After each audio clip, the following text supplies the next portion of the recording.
Assalamualaikum warahmatullahi wabarakatuh. Selamat pagi, selamat siang, selamat sore, dan selamat malam kapanpun dan dimanapun kalian menonton materi presentasi PPKN kelas 10 ini. Pada kesempatan yang berbahagia ini, kita akan melanjutkan materi PPKN kelas 10 SMA bab 1, yaitu nilai-nilai Pancasila dalam kerangka praktek penyelenggaraan pemerintahan negara. Saat ini kita akan mempelajari materi berikutnya, yaitu materi bagian C, nilai-nilai Pancasila dalam penyelenggaraan pemerintahan. Pertama, kita akan membahas sistem nilai dalam Pancasila.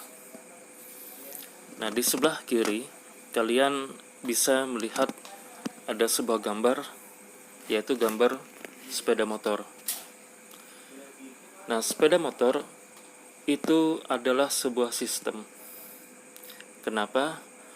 Karena kalau kita perhatikan secara seksama, kita akan menyaksikan bahwasanya sepeda motor tidak akan pernah bisa disebut sepeda motor atau tidak akan pernah bisa berjalan kalau semua komponen yang ada di sepeda motor tersebut tidak berfungsi dengan baik. Misalkan di dalam sepeda motor, andai kata tidak ada ban, maka otomatis sepeda motor ini tidak akan pernah bisa berjalan. Atau mungkin sepeda motor ini memiliki ban, ya, bannya lengkap, ya, baik ban depan maupun ban belakang. Tetapi sepeda motor ini katakanlah tidak memiliki stang, maka tidak mungkin kita menggunakan sepeda motor tetapi hanya lurus berjalan, hanya berjalan lurus ke depan, itu mustahil. Pasti harus ada belok kanan dan belok kiri, sehingga stang menjadi wajib dalam mengendarai sepeda motor. Atau mungkin bannya ada, stangnya ada, tetapi jok motornya tidak ada, maka tidak mungkin juga bagi kita untuk duduk tanpa jok motor atau berdiri ketika mengendarai sepeda motor.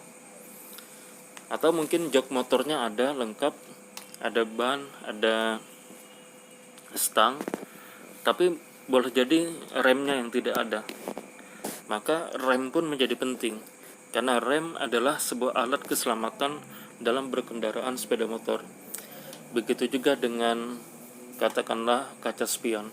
Kaca spion menjadi penting juga sebagai faktor daripada keselamatan menggunakan sepeda motor. Begitu juga hal-hal yang lain yang mungkin menurut kita tidak penting, tetapi apabila hal tersebut hilang dalam sepeda motor, maka sepeda motor itu tidak akan bisa berfungsi dengan baik, tidak bisa kita kendarai dengan nyaman. Itulah yang disebut dengan sistem, yaitu bagian-bagian yang sudah tersusun rapi, bagian-bagian yang mereka itu saling berkaitan satu sama lain, yang mana mereka memiliki tujuan yang sama. Yang di dalam sepeda motor tujuannya adalah untuk dikendarai, untuk bisa mencapai dari satu tempat ke tempat yang lain. Begitu juga dengan Pancasila. Pancasila juga memiliki nilai-nilai, yang nilai-nilai itu saling berkaitan satu sama lain. Ya, ada nilai dari sila pertama, sila kedua, sila ketiga, sila keempat, dan sila kelima, yang apabila salah satu nilai kita tinggalkan, maka tujuan daripada Pancasila tidak akan bisa tercapai. Nah, itulah yang disebut dengan sistem nilai dalam Pancasila. Nah, nanti kita akan pelajari lebih detail apa saja nilai-nilai yang ada di dalam Pancasila. Sekarang kita lanjut dulu ke materi yang kedua, yaitu implementasi Pancasila.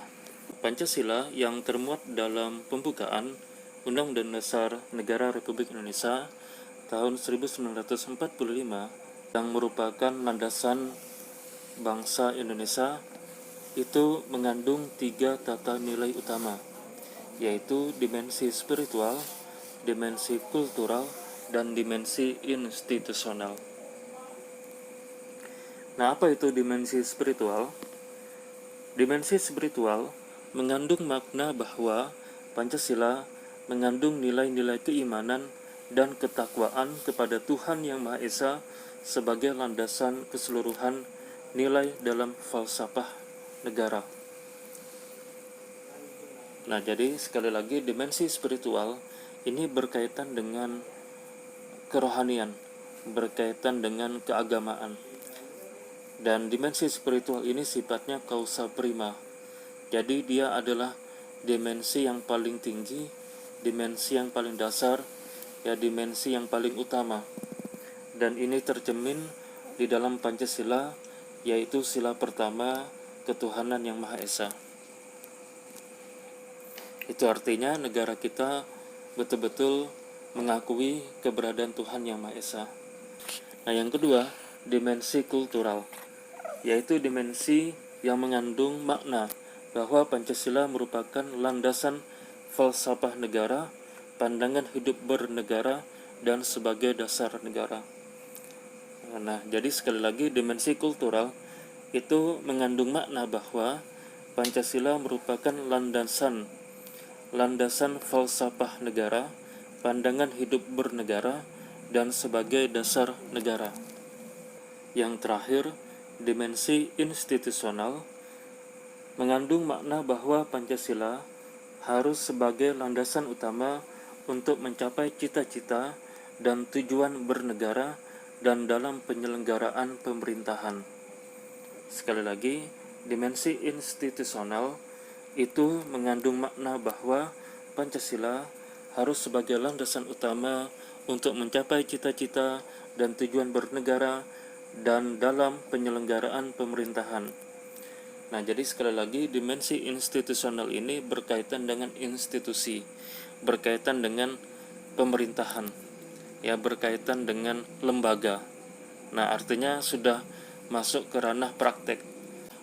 Yang terakhir kita akan masuk ke materi inti kita, yaitu nilai-nilai Pancasila dalam penyelenggaraan pemerintahan negara.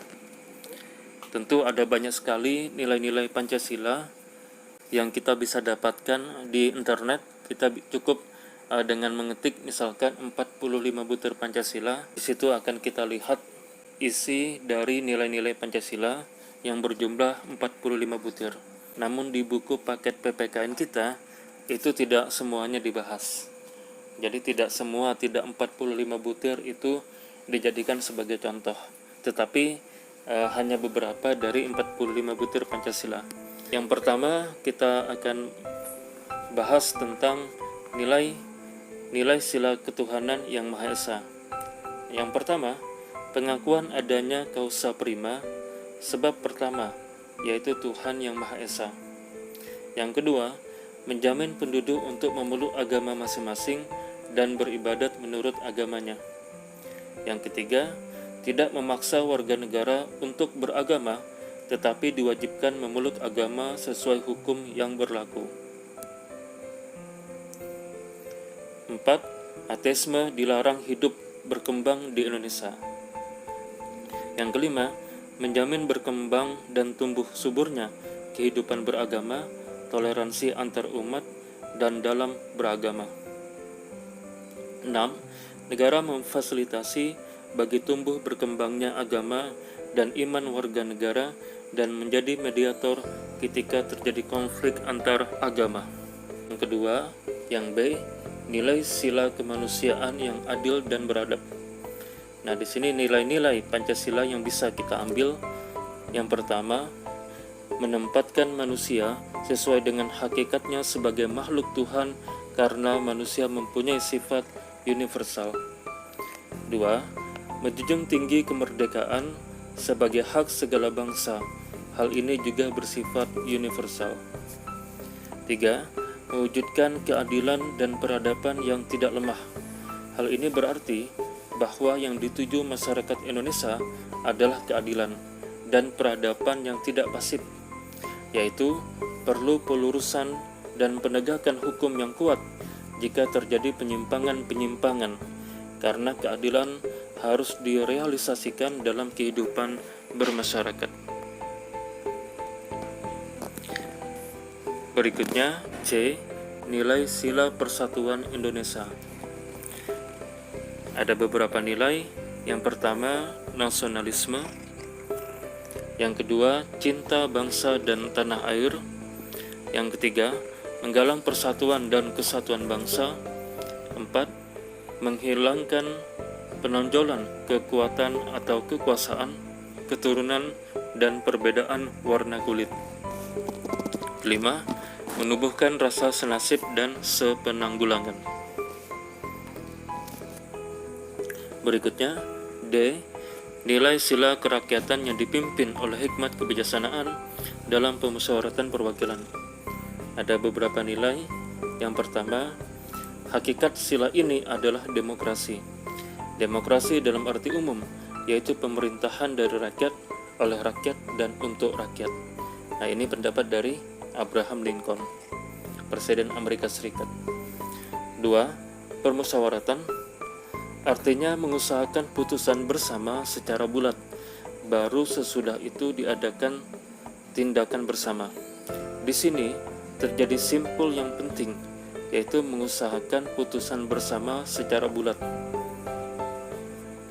3. Dalam melaksanakan putusan diperlukan kejujuran bersama. Hal yang perlu diingat bahwa keputusan bersama dilakukan secara bulat sebagai konsekuensi adanya kejujuran bersama. 4. Perbedaan secara umum demokrasi di negara barat dan di negara Indonesia yaitu terletak pada pemusyawaratan rakyat. Berikutnya, terakhir, E. Nilai sila keadilan sosial bagi seluruh rakyat Indonesia. Yang pertama, kemakmuran yang merata bagi seluruh rakyat dalam arti dinamis dan berkelanjutan. 2. Seluruh kekayaan alam dan sebagainya dipergunakan bagi kebahagiaan bersama menurut potensi masing-masing. 3. Melindungi yang lemah agar kelompok warga masyarakat dapat bekerja sesuai dengan bidangnya. Baik, itulah materi singkat, materi bab 1C sudah kita bahas pada pertemuan saat ini.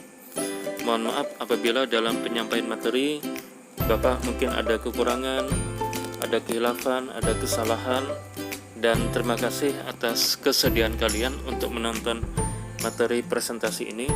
Mudah-mudahan materi ini bisa menambah ilmu, wawasan untuk kita semua. Bapak akhiri, Assalamualaikum warahmatullahi wabarakatuh. Selamat pagi, selamat siang, selamat sore, dan selamat malam.